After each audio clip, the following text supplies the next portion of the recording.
Bonjour à tous, c'est Flore, Fleur de Vie, médium énergéticienne. Je vous retrouve pour la 11e vidéo de la série d'explication des runes.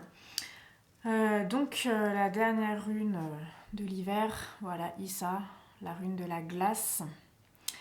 Après on ira sur des runes un peu plus qui vont nous réchauffer un peu plus, je dirais. Issa, ça a donné en fait en anglais ice et en allemand aussi ice. Pas la même orthographe, mais la même prononciation. Clairement, on a cette forme de stalactite de glace qui est là. C'est l'eau qui est figée. C'est l'immobilité, le repli sur soi. Ça peut aussi faire penser aux icebergs.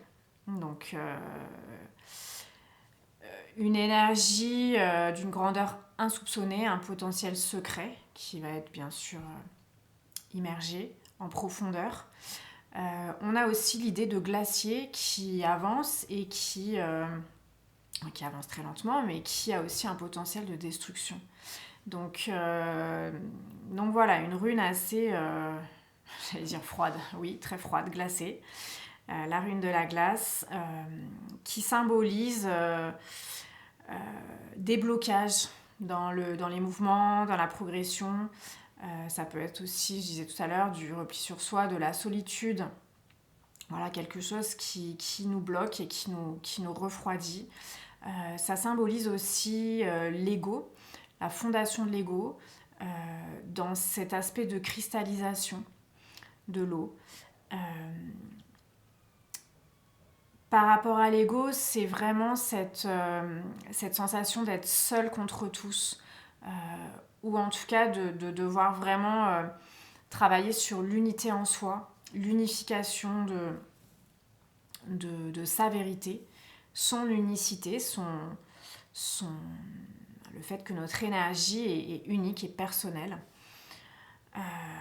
Ça peut aussi, dans cette idée d'ego, on a aussi cette idée de lutte de la glace contre le feu qui revient beaucoup dans la mythologie nordique.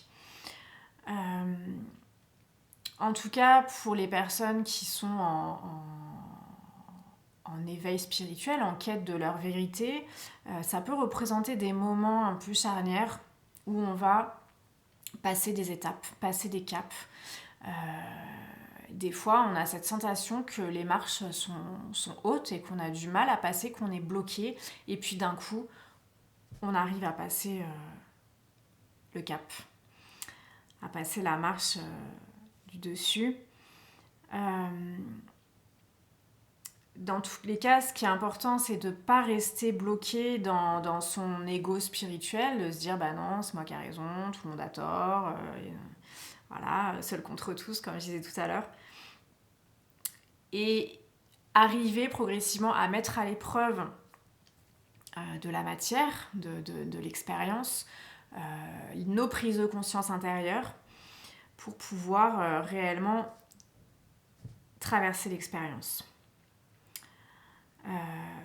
Cette idée d'ego spirituel, c'est aussi, ou d'ego tout court, c'est aussi là la forme de la rune, c'est aussi une lance de glace.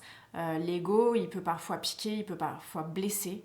Donc il faut aussi être vigilant pour progressivement trouver ce bon dosage, progressivement maîtriser son ego, l'éduquer pour réellement en faire un outil et non pas quelque chose qui va nous contrôler et qui peut avoir des conséquences qu'on regretterait par la suite. Ça peut être aussi une rune de protection, Issa, donc voilà, une arme assez forte et à manier avec précaution.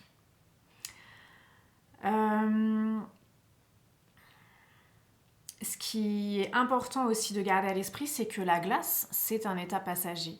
À un moment donné, la glace fond et redevient de l'eau. Donc ça nous invite aussi cette rune à la patience et au lâcher-prise. Si on tire ça à l'endroit, donc clairement, ça nous indique un blocage dans notre vie, selon la question qu'on a posée, selon les domaines. Et la rune nous invite à la patience, comme je disais. Ça peut nous indiquer aussi une période de solitude qui peut être pesante pour nous. Des relations qui vont se refroidir, donc soit couple, amitié, etc. Avec peut-être possibilité de séparation, représentée par la cassure qui peut parfois se former dans la glace. J'ai pas précisé si on tire Issa renversé, c'est à peu près la même idée de ce que je viens de dire quand on la tire à l'endroit. Parce que c'est vraiment une rune qui de prime abord, nous immobilise, nous bloque. Donc on a du mal à voir le positif dans cette rune.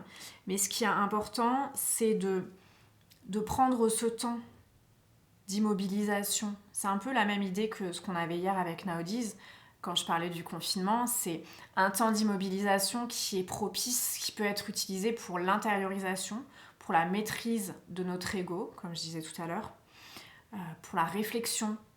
Vraiment se centrer sur soi. Et c'est aussi ça, les fondations de l'ego, c'est éduquer notre ego petit à petit pour se construire un ego équilibré, qui va à la fois nous permettre d'être droit dans nos bottes et à la fois qui va nous permettre de pouvoir échanger dans des échanges réciproques avec les autres. Toujours, quel que soit le sens du tirage de la rune, ce qu'il faut garder à l'esprit, c'est cette fonte de la glace qui va arriver à un moment donné. Et donc la situation se rétablira d'elle-même. Ça demande du temps, ça demande de la patience, ça demande du lâcher-prise. Mais après cette phase d'immobilisation qui va être propice pour nous, pour notre intériorisation, la situation va se rétablir. Donc comme je disais, c'est une rune importante pour travailler ce centrage, cette structuration, pour pouvoir nous affirmer de façon juste, affirmer notre vérité unique de façon équilibrée.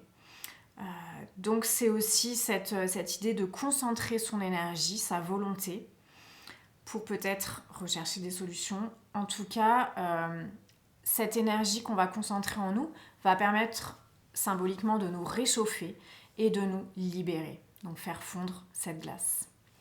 Voilà, je vous souhaite une très belle soirée et je vous dis à demain pour la prochaine rune.